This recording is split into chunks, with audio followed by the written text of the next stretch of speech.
บายดีท่านผู้ฟังที่เคารพทุกท่านพบกับรายการวิทยุภาคภาษาลาวสถานีวิทยุ FEBC รายการ30นาทีต่อไปนี้หวังว่าจะเป็นประโยชน์ต่อท่านผู้ฟังในการดำเนินชีวิตเมื่อท่านผู้ฟังได้ติดตามรายการนี้ท่านก็จะมีความหวังมีความสุขในการดำเนินชีวิตเชิญท่านผู้ฟังติดตามได้ดังต่อไปนี้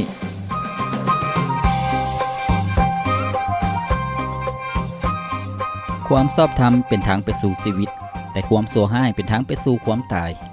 ความชอบธรรมเป็นทางไปสู่ชีวิตแต่ความชั่วร้ายเป็นทางไปสู่ความตายสุภาษิตบทที่12ข้อที่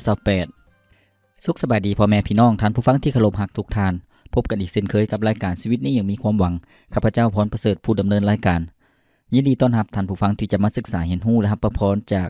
เรื่องราวและคำสอนในพระคิดธรรมคัมภีร์พระคิดธรรมคัมภีร์นั้นมีฤทธิ์เดชเพราะว่าเป็นความจริงเพราะว่าเป็นถ้อยคำของพระเจ้าพระคิดธรรมคัมภีร์สามารถเปลี่ยนแปลงชีวิตของมนุษย์ทุกคนรวมทั้งชีวิตของท่านผู้ฟังและชีวิตของข้าพเจ้าเมื่อพวกเขาเปิดใจเชื่อฟังคำสอนของพระคิดธรรมคัมภีร์และปฏิบัติตามพระคิดธรรมคัมภีร์ก็จะเปลี่ยนแปลงชีวิตของพวกเขาให้เป็นชีวิตที่มีพลังเป็นชีวิตที่มีความหวังและเป็นชีวิตที่มีความปิติยินดีท่านฟังที่เคารพรายการของพวกเขาจึงมีจุดประสงค์เป้าหมายเพื่อจะให้พี่น้องประชาชนลาวบรรดาเผ่าบ่ว่าจะอยู่พื้นที่ใดบ่ว่าจะอยู่ใกล้หรืออยู่ไกลจะได้เรียนรู้จะได้ฟังถ้อยคำของพระเจ้าจะได้เข้าใจถึงความจริงของพระองค์และสิ่งที่สำคัญพี่น้องประชาชนลาวบรรดาเผ่าจะรู้จักกับพระเจ้าองค์เที่ยงแท้ผู้ทรงมีชีวิตอยู่ที่พระองค์ทรงปรารถนาจะช่วยเหลือชีวิตของท่านผู้ฟังให้ผ่านพ้นจากเหตุการณ์ให้ผ่านพ้นจากความยากลำบากและชีวิตของท่านผู้ฟังจะได้รับการปกป้องรับการเบิ่งแยงรับการช่วยเหลือจากพระเจ้าท่านฟังที่เคารพในส่วนปัจจุบันนี้พวกเขาได้เรียนรู้เรื่องที่มีชื่อว่าคำสั่งสอนขององค์พระเยซูเจ้าหรือว่าเว้าอีกอย่างหนึ่งก็คือคำเทศนาของพระเยซูเจ้าอยู่เทิงโนนภูซึ่งเป็นการร่วมเอาคำสอนของพระเยซูเจ้าที่พระองค์นั้นทรงสอนให้กับประชาชนแล้วก็ผู้ติดตามพระองค์ได้ฟังได้เข้าใจถึงท่าทีหรือว่าการประพฤติของคนที่เข้าในอาณาจักรของพระเจ้าและหัวข้อต่างๆที่พระเยซูเจ้าได้ทรงสั่งสอนนั้นก็เป็นการเปิดเผยถึงความจริงของข่าวประเสริฐหรือว่าข่าวดีที่พระเจ้านั้นปรารถนาจะช่วยมนุษย์ให้หลุดพ้นออกจากบาปกรรมให้หลุดพ้นออกจากการถูกตัดสินลงโทษตกในนรกบึงไฟพระเจ้าทรงปรารถนาให้มนุษย์นั้นได้เข้าในอาณาจักรของพระองค์นั่นก็คือแผ่นดินสวรรค์นั่นเองท่านฟังที่เคารพเรื่องราวคำสอนของพระเยซูเจ้านั้นได้บันทึกอยู่ในพระธรรมมัทธิวนับตั้งแต่บทที่5ถึงบทที่7ซึ่งพวกเขาได้เรียนรู้มาหลายๆหัวข้อที่ผ่านมาแล้วและในมื้อนี้เองพวกเขาจะได้เรียนรู้ในหัวข้อใหม่ที่มีชื่อว่าเรื่องประตูคับแคบคำสั่งสอนของพระเยซูเจ้าเรื่องประตูคับแคบปรากฏอยู่ในพระคัมภีร์มัทธิวบทที่7ข้อที่13ถึงข้อที่14ก็ได้มีเรื่องราวและเนื้อหาดังต่อไปนี้จงเข้าไปทางประตูคับแคบเพราะประตูเข้าไปนรกก็กว้างและทางที่นำไปสู่ที่นั่นก็ง่ายและคนที่เดินไปตามทางนั้นก็มีหลวงหลายแต่ประตูที่นำไปสู่ชีวิตก็คับแคบและทางที่นำไปสู่ที่นั่นก็ยากและคนที่พบทางนั้นก็มีน้อยท่านฟังที่เคารพนี่ก็คือคำสอนของพระเยซูเจ้าเรื่องที่มีชื่อว่าประตูคับแคบการที่พระเยซูเจ้าทรงสอนเรื่องประตูคับแคบเป็นเรื่องที่หลายๆคนเข้าใจง่ายในเวลานั้นในสมัยนั้นท่านผู้ฟังที่เคารพเรือนศาลบ้านซองของประชาชนพวกเขาเจ้าจะอาศัยอยู่ร่วมกันเป็นหมู่บ้านเมื่อหลายๆหมู่บ้านอยู่ร่วมกันก็เป็นตัวเมืองแล้วก็การที่จะเข้าไปสู่ตัวเมืองนั้นก็มีกำแพงเมืองอ้อมท่านผู้ฟังเมืองใดเมืองหนึ่งก็จะมีกำแพงเมืองอ้อมแล้วก็จะมีประตูเข้าซึ่งเอิ้นว่าประตูเมืองในประตูเข้าเมืองนั้นก็จะมีบานประตูใหญ่ๆที่จะอัดเมื่อเวลากลางคืนก็จะอัดไว้ตอนเช้าก็จะเปิดออกซึ่งคนก็รู้จักกันดีในเมืองต่างๆก็จะมีประตูเมืองท่านผู้ฟังเป็นหยังเมืองในสมัยนั้นจึงมีกำแพงแล้วก็มีประตูเมืองย้อนว่าในสมัยนั้นมีหลายๆชนชาติมีหลายๆชนเผ่าเมื่อมีหลายๆชนชาติหลายๆชนเผ่าอาศัยอยู่กระแจกกระจายกันก็แน่นอนก็ต้องมีการป้องกันท่านผู้ฟังเพราะว่าถ้าบ่มีกำแพงถ้าบ่มีประตูเมืองก็จะถูกศัตรูเข้ามายึดครองมาโจมตีหรือว่ามาปุ้นได้ท่านผู้ฟังฉะนั้นในสมัยนั้นแต่ละเมืองก็ต้องมีกำแพงเมืองแล้วก็มีป้อมยามแล้วก็มีประตูเมืองท่านผู้ฟังเพื่อง่ายในการที่จะ ปกปักรักษาความปลอดภัยหรือว่าความสงบสุขในเมืองนั้นๆได้ท่านผู้ฟังการที่พระเยซูเจ้าทรงกล่าวสั่งสอนเรื่องจงเข้าไปในประตูคับแคบในที่นี้เฮามาเบิ่งประตูนำกันท่านผู้ฟังประตูนั้นมี2ประเภทก็คือประเภทที่1ประตูเมืองซึ่งเป็นประตูกว้างท่านผู้ฟังเมืองแต่ละเมืองก็จะมีประตูแล้วก็ลวงกว้างของประตูนั้นก็จะมีหลายเมตรท่านผู้ฟังเพื่อให้คนที่จะเข้าออกได้อย่างสะดวกสบายบ่ว่าจะเป็นการขนส่งสินค้าใส่ตัวล้อใส่ตัวม้าใส่เกวียนท่านผู้ฟังที่จะเอาเข้าไปในตัวเมืองหรือว่าเอาเครื่องของในตัวเมืองนั้นออกมาซึ่งเป็นประตูที่กว้างขวางหลายคนก็จะใช้ประตูนี้อีกประตูนึงก็คือประตูแคบประตูแคบนั่นก็จะอยู่ข้างๆประตูเมืองประตูแคบนี้จะใช้ในเวลาที่จำเป็นเท่านั้นก็คือว่าเมื่อถึงเวลาที่ประตูเมืองถูกปิดหรือว่าถูกอัดไว้นั่นก็จะใช้ประตูแคบประตูแคบนี้ก็จะเป็นประตูที่พิเศษมันก็จะบ่กว้างหลายท่านผู้ฟังประตูแคบนี้ลวงกว้างอาจจะประมาณ1เมตรหรือว่าบ่ถึง1เมตรซ้ำท่านผู้ฟังซึ่งการที่จะเข้าไปนั่นก็บ่ได้สะดวกสบายเลยท่านผู้ฟังมีเพียงแต่มีแต่โตคนมนเข้าไปได้จะเอาม้าเอาสัตว์เอาอูฐเข้าไปนั่นก็ยากลำบากเพราะว่ามันบ่ได้กว้างท่านผู้ฟังนั่นก็คือประตูแคบประตูแคบคนก็จะบ่นิยมใช้คนเขาจะเข้าในประตูใหญ่หรือว่าประตูกว้างนั่นเองท่านผู้ฟังการที่พระเยซูเจ้าพระองค์ทรงสอนเรื่องจงเข้าไปในทางประตูคับแคบการที่พระเยซูเจ้าทรงสอนเรื่องนี้พระองค์มีจุดประสงค์เป้าหมายที่จะชี้ให้มนุษย์ได้เห็น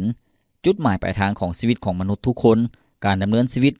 ที่พวกเขานั้นควรจะตัดสินใจเลือกจะเข้าในประตูคับแคบหรือว่าจะเข้าในทางประตูกว้างพระเยซูเจ้ากำลังอธิบายเรื่องข่าวประเสริฐหรือว่าชีวิตนิรันดรนั่นเองการที่จะเข้าในอาณาจักรของพระเจ้านั้นพวกเขาต้องเลือกทางที่พระเจ้าทรงจัดเตรียมนั่นก็คือทางประตูแคบพระเจ้าอยากให้พวกเขาเข้าไปในทางที่พระเจ้าทรงจัดเตรียมไว้เป็นทางที่คับแคบถึงว่าเป็นทางที่คับแคบหรือว่ายากลำบากในการที่จะเข้าไปแต่จุดหมายปลายทางนั้นก็คือนำไปสู่ชีวิตท่านผู้ฟังในข้อที่14พระเยซูเจ้าได้บอกว่าแต่ประตูที่นำไปสู่ชีวิตก็คับแคบและทางที่นำไปสู่ที่นั่นก็ยากและคนที่พบทางนั้นก็มีน้อยท่านผู้ฟังที่เคารพให้พวกเราพักฟังเพลงจากรายการของพวกเราก่อนจัก1เพลงแล้วพวกเราจึงมาเรียนรู้คำสอนของพระเยซูเจ้าเรื่องประตูคับแคบนำกันประตูกว้างๆทางขวางเดินเข้าสบายมีคนหลายเดินเข้าไปอย่างสับสนจงรู้ว่าทางนั้นนะบ่รอดพ้นขอให้ทุกคนอย่าพ้นภัยให้หวนขึ้นมาประตูคับแคบอาจเจ็บแล้วปลอดภัยจงเข้าไปข้างในอย่าได้รอสายอย่ายืนอยู่ข้างนอกให้เสียเวลาถ้าคืนสักษาประตูปิดแล้วจะผิดหวังทางประตูพระเยซูก็ยังเปิดขอสันเถิดเปิดเข้าไปได้สมหวังจะได้อยู่หอประสาทและสวรรค์บ่ต้องระวังทั้งความเจ็บป่วยไข้หรือตายเส้นทางทั้งหลายเข้าไปเส้นทางเล็กน้อยเดินตามหอยพระคริสต์ชีวิตปลอดภัยไปทางนี้ถึงที่สวรรค์วิไลถ้าอยากเข้าไปให้มาหาองค์พระเยซู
ม่นแล้วจงให้พวกเขาเข้าไปทางประตูคับแคบเพราะว่าประตูคับแคบนั่นเป็นหนทางไปสู่ชีวิตเป็นหนทางไปสู่ความปลอดภัยแต่ว่าประตูที่กว้างขวางนั่นเป็นประตูไปสู่ความตายเป็นประตูที่อันตรายประตูคับแคบนั่นเป็นประตูที่พระเจ้าทรงจัดเตรียมไว้ให้กับมนุษย์ทุกคนดังบทเพลงที่พวกเราได้ฟังไปแล้วนั้นท่านฟังที่เคารพมื้อนี้พวกเราได้เรียนรู้คำสอนของพระเยซูเจ้าเรื่องประตูคับแคบเป็นอย่างพระเยซูเจ้าจึงทรงสอนเรื่องประตูคับแคบการที่พระเยซูเจ้าทรงสอนเรื่องประตูคับแคบพระองค์นั้นทรงยกเอามาเป็นตัวอย่างเปรียบเทียบให้กับผู้ฟังพระองค์ในเวลานั้นที่จะเข้าใจให้พวกเรามาศึกษาเรื่องประตูน้ำกันท่านผู้ฟังดังที่พวกเราได้ฟังไปแล้วในส่วนทำอิฐบางหัวข้อท่านผู้ฟังคำว่าประตูก็คือมี2 อย่างคือประตูแคบและประตูกว้างประตูเป็นหนทางหรือว่าเป็นทางผ่านที่พวกเขาจะเข้าไปหาสถานที่ใดหนึ่งดังที่พวกเขาได้เรียนรู้กันก็คือว่าในสมัยนั้นมีเมืองใดเมืองหนึ่งก็จะมีกำแพงแล้วก็มีประตูเมืองซึ่งเป็นประตูที่คนในเมืองนั้นจะเข้าออกแล้วก็เป็นประตูที่สามารถป้องกันศัตรูที่จะมาบุกโจมตีซึ่งประตูก็มี2 ประเภทมีประตูใหญ่แล้วก็มีประตูน้อยประตูใหญ่ก็จะกว้างขวางแล้วก็มีหลายเมตรประตูใหญ่นั้นสะดวกสบายในการเข้าออกแล้วก็คนส่วนหลายก็นิยมใช้ประตูใหญ่ส่วนประตูน้อยนั้นก็เป็นประตูที่คับแคบเป็นประตูที่ฉุกเฉินหรือว่าเป็นประตูที่ใช้ในยามจำเป็นเมื่อประตูใหญ่ถูกอัดไว้หรือว่าถูกปิดไว้ก็จะเข้าทั้งประตูน้อยเอาการที่พระเยซูเจ้าทรงยกตัวอย่างเรื่องให้เข้าไปทางประตูคับแคบหมายถึงอย่างท่านผู้ฟังประตูกว้างดังที่บอกเป็นประตูที่สะดวกสบายและหลายคนก็ใช้ในการเข้าออกบ่ได้มีอย่างกีดขวางมันก็ง่ายในการที่จะเข้าหรือว่าจะออกในที่นี้เล็งถึงชีวิตของคนทั่วไปท่านผู้ฟังคนทั่วไปในโลกนี้เขาเจ้าจะดำเนินชีวิตในทางของโลกดังนั้นคำว่าประตูที่กว้างก็เป็นการเล็งถึงหรือว่าเป็นการอธิบายถึงหนทางของโลกนี้ซึ่งเป็นหนทางที่หลายๆคนใช้ในการเดินหนทางของโลกนี้ดังที่พวกเขาได้เรียนรู้ก็คือเป็นหนทางแห่งความอธรรมเป็นหนทางแห่งความบาปเพราะว่ามนุษย์ในโลกนี้บ่ฮู้จักกับพระเจ้ามนุษย์พยายามแสวงหาหนทางที่จะหลุดพ้นมนุษย์พยายามที่จะแสวงหาหนทางที่จะเฮ็ดให้ตนเองนั้นเป็นคนที่ชอบธรรมเฮ็ดให้ตนเองนั้นเป็นคนที่บริสุทธิ์ไปถึงพระเจ้าแต่ว่าจุดหมายปลายทางนั้นบ่แม่นคำตอบท่านผู้ฟังหนทางของโลกนี้นำไปสู่ความตายการดำเนินชีวิตของคนในโลกนี้ในสังคมนี้บ่ว่าแต่ละยุคแต่ละสมัยแต่ละคนก็เฮ็ดตามใจของตนเองเฮ็ดตามความต้องการเฮ็ดตามความปรารถนาของตนเองเบิ่งคือว่าเป็นทางที่ถูกต้องเบิ่งคือว่าเป็นทางที่สะดวกสบายท่านผู้ฟังแต่ว่า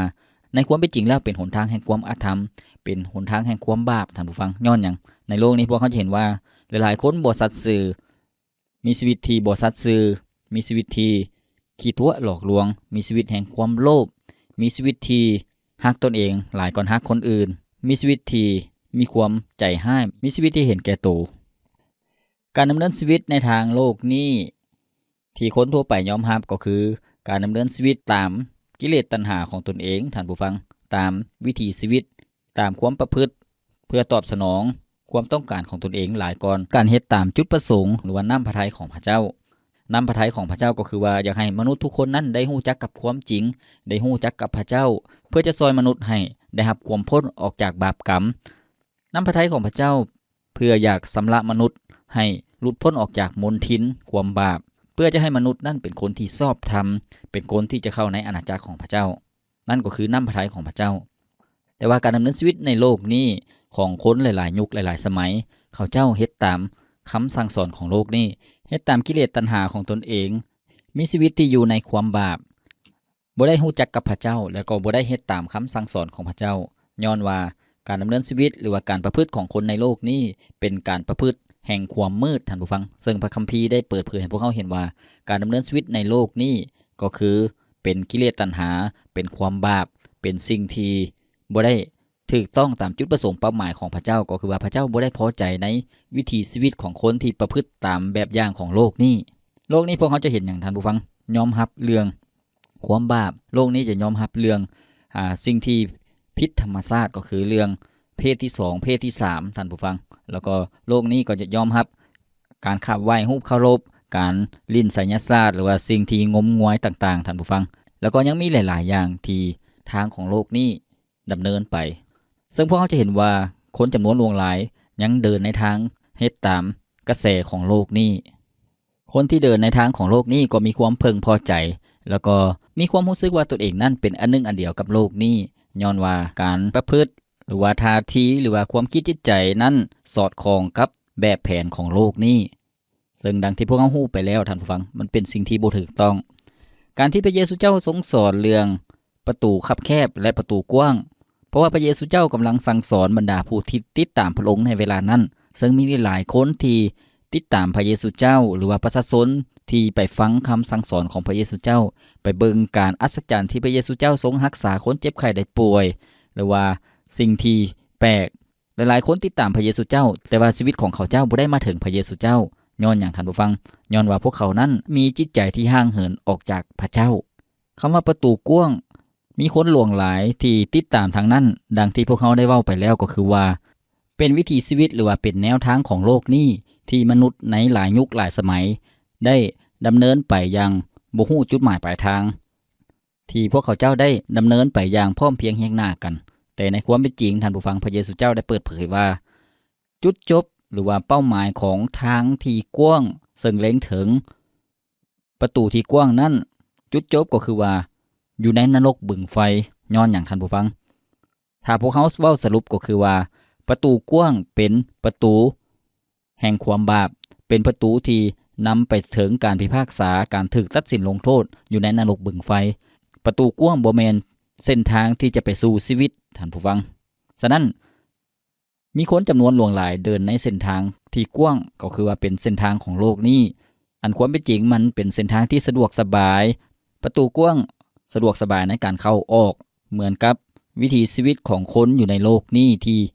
ดำเนินชีวิตตามคนทั่วไปดำเนินชีวิตเป็นอันหนึงอันเดียวกับสังคมที่มีแต่ความบาปแน่นอนพวกเขาก็รู้สึกว่าสะดวกสบายพวกเขาก็รู้สึกว่าบ่ถูกข่มเหงพวกเขาก็รู้สึกมีความยินดีกับเส้นทางนั้นแต่ว่าจุดหมายปลายทางแม่นไปสู่นรกบึงไฟท่านผู้ฟังฉะนั้นเว้าสรุปแล้วก็คือว่าประตูกว้างเป็นหนทางไปสู่ความตายหรือว่าเป็นหนทางไปสู่นรกบึงไฟนั่นเองในพระคิดธรรมคัมภีร์ได้เปิดเผยให้พวกเราเห็นอยู่ในพระธรรมสุภาษิตบทที่14ข้อที่12ได้กล่าวไว้ว่าสิ่งที่มนุษย์คิดว่าถูกต้องแต่อาจเป็นทางไปสู่ความตายสิ่งที่มนุษย์คิดว่าถูกต้องแต่อาจเป็นทางไปสู่ความตายนี่ก็คือพระคัมภีร์ที่ได้ยืนยันว่าสิ่งที่มนุษย์คิดว่าเป็นทางที่ถูกต้องแต่เป็นทางไปสู่ความตายท่านผู้ฟังย้อนว่าบ่ได้เป็นเส้นทางที่พระเจ้าจัดเตรียมไว้ให้กับมนุษย์ฉะนั้นท่านผู้ฟังที่เคารพในที่นี้พวกเราสรุปได้ว่า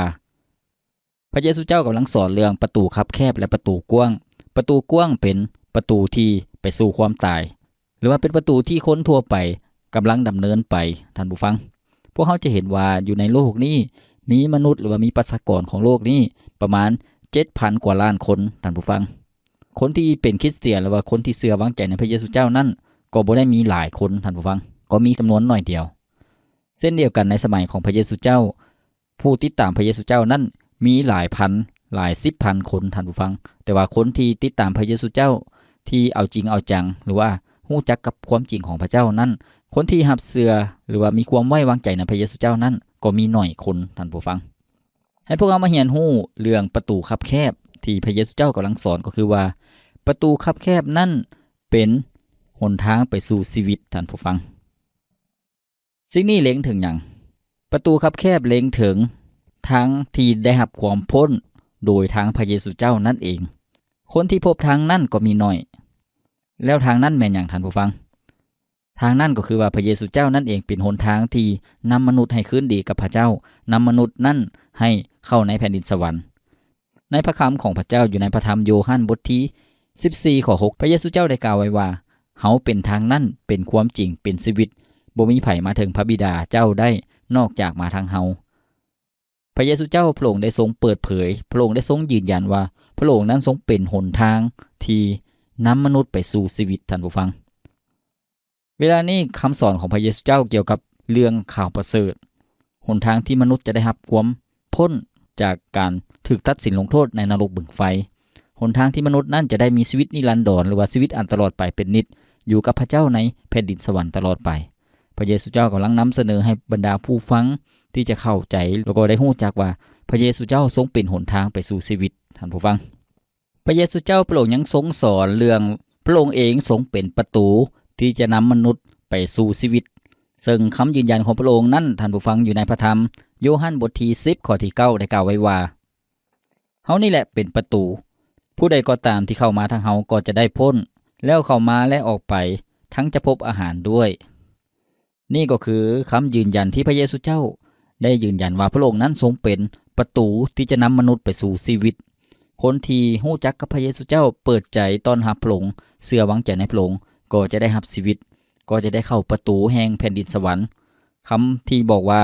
ผู้ใดก็ตามที่เข้ามาทางเฮาก็จะได้พ้นก็คือว่าได้รับการซอยให้พ้นจากความบาปซอยให้พ้นจากการถูกตัดสินลงโทษตกนรกบึงไฟคนที่เชื่อวางใจก็จะบ่ได้ตกนรกบึงไฟท่านผู้ฟังและอีกวรรคหนึ่งที่บอกว่าแล้วจะเข้ามาและออกไปทั้งจะพบอาหารด้วยหมายถึงเมื่อชีวิตพวกเขาเชื่อวางใจในพระเยซูเจ้าการเข้าการออกก็คือว่าในการดำเนินชีวิตแต่ละมื้อแต่ละวันพระเจ้าจะทรงจัดเตรียมอาหารจัดเตรียมสิ่งที่พวกเขาขาดเขินความจำเป็นต่างๆพระองค์นั้นจะทรงซอยเหลือพวกเขาเองพระองค์จะทรงรับผิดชอบชีวิตของพวกเขาเองนี่ก็คือคำมั่นสัญญาของพระเยซูเจ้าท่านผู้ฟังพระองค์นั้นทรงเป็นประตูดังที่พวกเขาได้เรียนรู้แล้วท่านผู้ฟังประตูคับแคบก็เป็นประตูที่บ่ได้สะดวกสบายอาจจะมีสิ่งกีดขวางอาจจะบ่ได้เฮ็ดหยังตามอิสระได้คือกันกับพวกเขาเข้าประตูกว้างท่านฟังประตูกว้างก็คือสามารถแบกหามสามารถขนเอาเครื่องของไปสบายขี่ม้าขี่ตัวล้อหรือว่าขี่อูฐเข้าไปเขาได้นั่นก็คือประตูกว้างส่วนประตูคับแคบนั่นต้องระมัดระวังเพราะว่ามันบ่ได้เป็นหนทางที่กว้างขวางมันมีข้อจำกัดการที่พวกเขาเชื่อวางใจในพระเยซูเจ้าก็เหมือนกับการที่พวกเขานั้นเข้าในประตูคับแคบซึ่งอาจจะบ่ได้มีอิสระในการดำเนินชีวิตบ่ได้ปล่อยตัวปล่อยใจให้ดำเนินชีวิตตามความบาปตามความต้องการของตนเองท่านผู้ฟังการที่พวกเขาอยู่ในประตูคับแคบก็หมายถึงการที่พวกเขาเข้าในเส้นทางของพระเยซูเจ้าเมื่อพวกเขาเดินในทางของพระเยซูเจ้าแน่นอนก็มีข้อจำกัดหลายๆอย่างข้อห้ามเรื่องความบาปเรื่องการดำเนินชีวิตที่พวกเขานั้นบ่ได้ยุ่งเกี่ยวกับความบาปบ่ได้เฮ็ดหยังตามใจของตนเองตามกิเลสตัณหาของตนเองปล่อยตัวปล่อยใจพวกเขาบ่ได้เฮ็ดสิ่งเหล่านั้นย้อนว่าพวกเขาอยู่ในทางของพระเจ้าท่านผู้ฟังซึ่งเป็นวิถีชีวิตหรือว่าเป็นแนวทางการดำเนินชีวิตที่แตกต่างจากคนทั่วไปแน่นอนเมื่อพวกเขาดำเนินชีวิตในทางของพระเยซูเจ้าก็คือการกับการเข้าไปทางประตูคับแคบอาจจะมีความอึดอัดใจแต่ว่าชีวิตของพวกเขาจะมีความปลอดภัยก็คือว่าในการดำเนินชีวิตในปัจจุบันพระเจ้าจะทรงอวยพรชีวิตของพวกเขาและชีวิตของพวกเขาหลังความตายพวกเขาก็จะได้ชีวิตนิรันดร์หรือว่าชีวิตอันตลอดไปเป็นนิจในพระเจ้าให้พวกเขามีความปิติยินดีและมีกำลังใจถึงแม้ว่าการดำเนินชีวิตของพวกเขาแตกต่างจากคนทั่วไปที่เขาเจ้าดำเนินชีวิตตามใจปรารถนาของตนเองเฮ็ดตามความต้องการของตนเองแต่ว่าสิ่งเหล่านั้นบ่แม่นความสุขอย่างแท้จริงและซ้ำบ่นำยังนำไปสู่อันตรายก็คือว่าชีวิตที่ดำเนินในทางอธรรมดำเนินในความบาปนั้นจุดหมายปลายทางก็คือการถูกตัดสินลงโทษตกนรกบึงไฟนั่นเองท่านผู้ฟังฉะนั้นอย่าให้พวกเขาเสียใจอย่าให้พวกเขาที่จะรู้สึกน้อยเนื้อต่ำใจเมื่อพวกเขาบ่ได้ดำเนินชีวิตแบบคนทั่วไปเมื่อพวกเขาดำเนินชีวิตในทางของพระเจ้าก็เป็นที่เพึงพอใจของพระองค์พระองค์ก็จะทรงปกป้องบึงแยงแล้วก็อวยพรชีวิตของพวกเขาท่านผู้ฟังให้พวกเขามีความภาคภูมิใจเมื่อพวกเขาเดินในทางคับแคบหรือว่าเข้าในประตูคับแคบ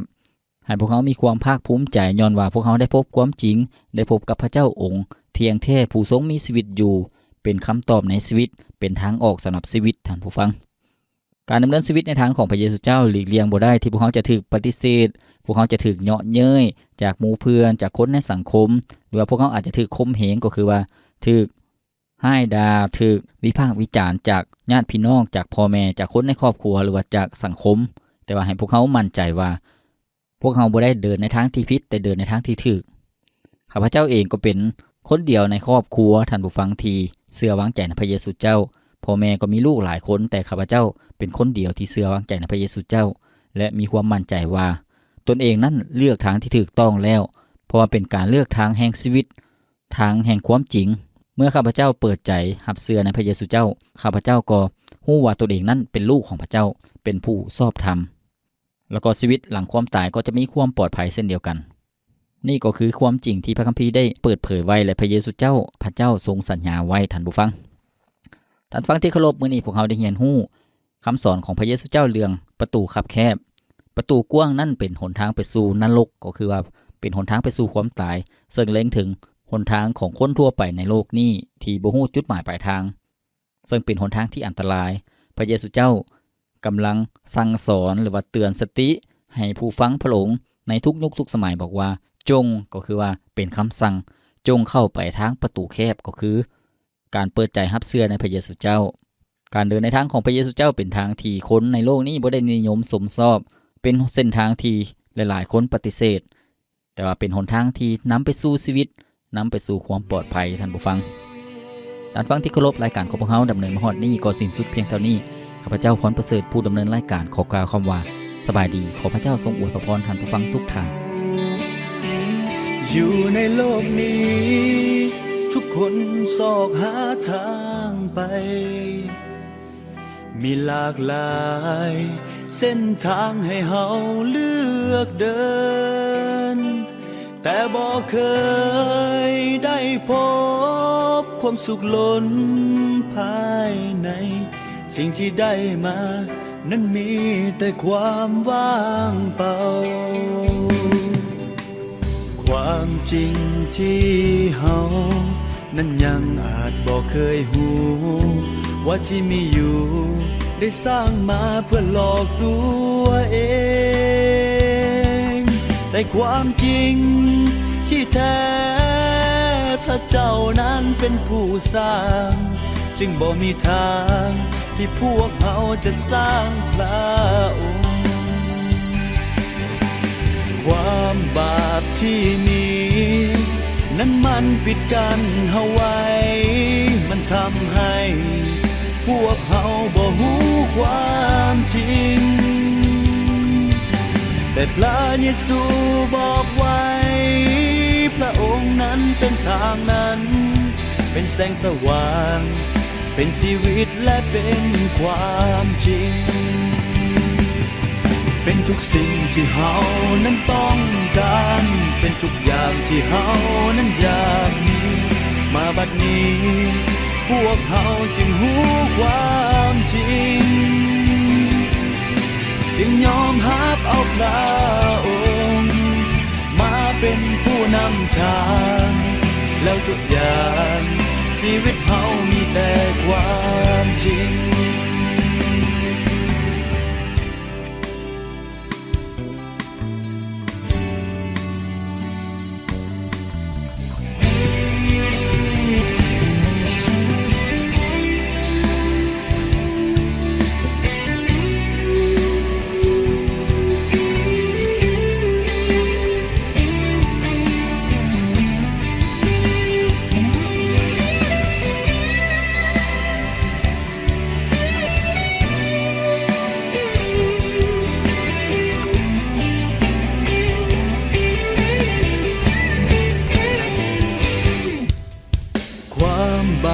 ที่มี